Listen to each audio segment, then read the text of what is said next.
Canada में PT पे students का करंटली क्या सिनेरियो है उसके बारे में आज आपको डिटेल दूंगा कि पीटी वाले स्टूडेंट्स को क्या कनाडा में भी फाइल लगानी चाहिए या वेट करनी चाहिए, या जो इंटरव्यू आ रही है उसका क्या सिनेरियो रहने वाला। हेलो एवरीवन, मैं कपिल भाटिया बेल्स ओवरसीज से।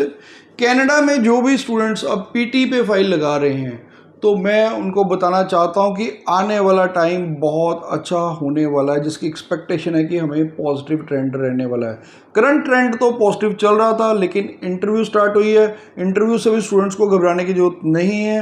वहाँ पर सिर्फ उन्होंने इंग्लिश प्रोफिशिएंसी चेक करनी है।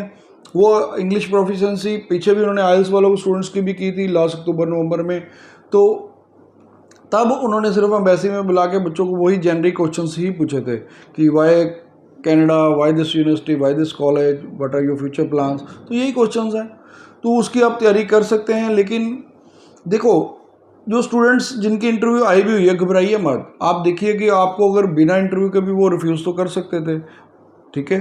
तो इसका मतलब उन्होंने आपको चांस दिया एक बार अपने आप को प्रूव करने का।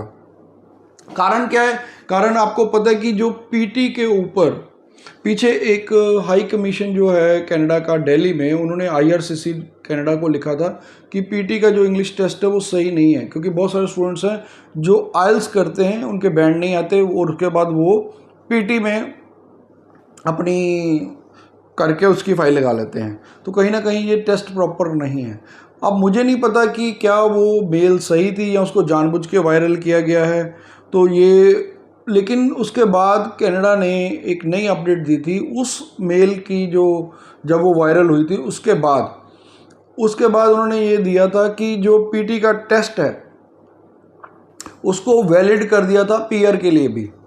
उन्होंने ये अपडेट कर दिया था कि पीटी को हम पीआर के लिए भी मानेंगे। आगे पीआर के लिए सिर्फ आइल्स को मानते थे, उसके बाद उसको पीटी को भी ऐड कर लिया था। तो इस कारण फिर हमें लगा कि पीटी की एक्सेप्टेबिलिटी बड़ी है। तो लेकिन उसके बाद कुछ एक रिफ्यूज़ल आनी स्टार्ट होगी पीटी के ऊपर। तब मैंने स्टूडेंट्स को कहना शुरू कर दिया कि पीटी पे फाइल मत लगाइए, आइल्स कीजिए, एसडीएस में फाइल लगाइए। लेकिन अब ट्रेंड पीछे देखा कि अच्छा ट्रेंड चल रहा था। इवन हमारे एक स्टूडेंट के 57 और लेस देन 53 थे, फिर भी उसका वीज़ा आया है। और सेकेंडली जो ट्रेंड है वो पॉजिटिव है, लेकिन कुछ एक स्टूडेंट्स के इंटरव्यू आनी स्टार्ट हुई। ये मान के चलिए कि सभी के इंटरव्यू पॉसिबल नहीं है, कनाडा में ऐसे ले ही नहीं सकती। हाँ, कुछ एक स्टूडेंट्स को बुलाएंगे और उनकी इंटरव्यू लेंगे। वो सिर्फ इंग्लिश प्रोफिशिएंसी देखना चाहते हैं इसका। उसके बाद जैसे ही वो देखेंगे कि स्टूडेंट्स का मोस्टली इंग्लिश प्रोफिशिएंसी ठीक है, उसके बाद पीटी की प्रोबेबिलिटी है कि इसकी एक्सेप्टेबिलिटी और बढ़ेगी।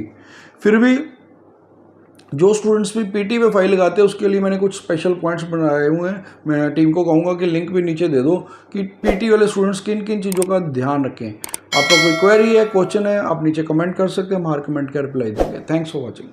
ये हमारे सोशल मीडिया पेजेस है, जिसमें आप अगर हमें फॉलो करना चाहते हैं तो इन पे कर लीजिए। इसमें मैं ऐसे ही छोटे छोटे डिटेल्स और इन्फॉर्मेटिव वीडियो देता हूँ, जिसमें मेरा प्रमोशनल कंटेंट नहीं रहता, सिर्फ इन्फॉर्मेटिव कंटेंट है। तो आप इसको फॉलो करके आप वेल इन्फॉर्म्ड रहेंगे, और जो भी कोई नई अपडेट आती है इमिग्रेशन से रिलेटेड तो हम आप तक जेन्युइन और ऑथेंटिक इन्फॉर्मेशन हमेशा पहुँचाते रहेंगे। Bells Overseas, the sound of your future.